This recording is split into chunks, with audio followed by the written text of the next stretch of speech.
This video will cover how to control recoil in Rainbow Six Siege. We will go over what the attachments do, how to determine what to use, and how to adjust your sensitivity. There are several attachments in the game that all do different things. They are categorized as barrel attachments, grips, and underbarrel attachments. There are sights too, but we won't talk about them right now. The flash hider helps mitigate vertical recoil. The compensator helps mitigate horizontal recoil. The muzzle brake helps to mitigate first or single shot recoil. The suppressor removes muzzle flash, has reduced bullet trails and direction indicators from your bullets, as well as having reduced noise. The extended barrel increases your weapon's damage and reduces the damage drop-off. The vertical grip helps mitigate vertical recoil. The angled grip reduces your reload speed. The horizontal grip increases your movement speed. Iron sights will reduce your aim down sight speed. The laser reduces your aim down sight speed, but it has a laser indicator on where you're aiming that anybody can see.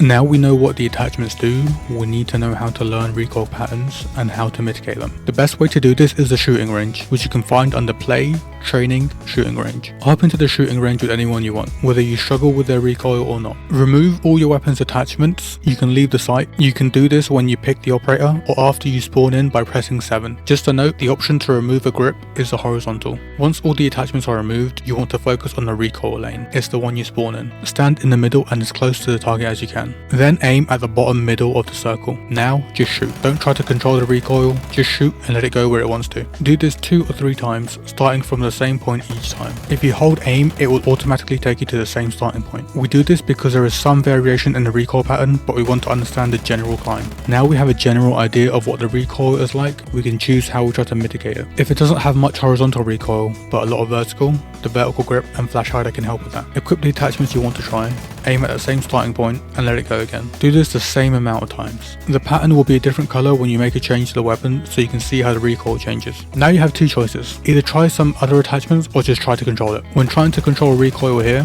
I aim to keep it within the first circle, which I'll explain later. You can do both in whatever order you like, and I would encourage you to experiment. Sometimes what you think may sound crazy might actually be optimal. The best example I can give for this is the muzzle brake. On paper, it's a weapon for DMRs and pistols, because its primary purpose is mitigating recoil from semi-auto weapons. However, you may notice some full auto weapons have high first shot recoil, but are generally manageable afterwards. You can try the muzzle brake on these to see if it makes the weapon more handleable for you. Once you have the setup you think is best for you, move over to the damage lane. Align yourself in the middle and as far forwards as you can be. Now you have a dummy to aim at, so you can see how your recoil control may look in game. Feel free to try out different attachments here if you feel the need to. The average range of gunfights in Siege is 10 to 12 meters. You don't need to be able to control the recoil the best beyond that, in my opinion. At distances of 20 to 30 meters, gunfights will more likely be won by crosshair placement than recoil control. And you should really be questioning gunfights at that distance.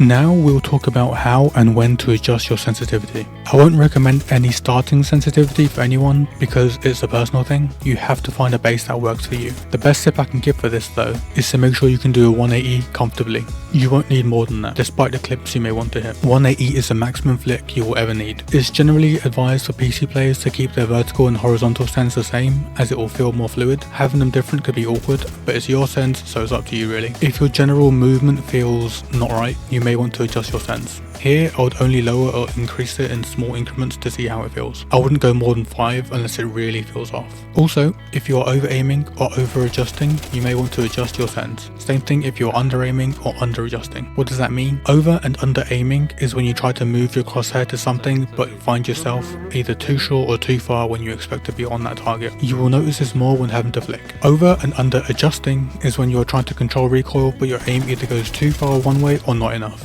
If you pull down and end up aiming at the floor, your vertical sense is probably too high. Or if you're pulling down but it's just not going down, your vertical sense is probably too low. Same thing with horizontal. Again, adjust this in small increments and test. There are 2 types of sights in Siege, scopes and sights. A scope offers magnification where a sight doesn't.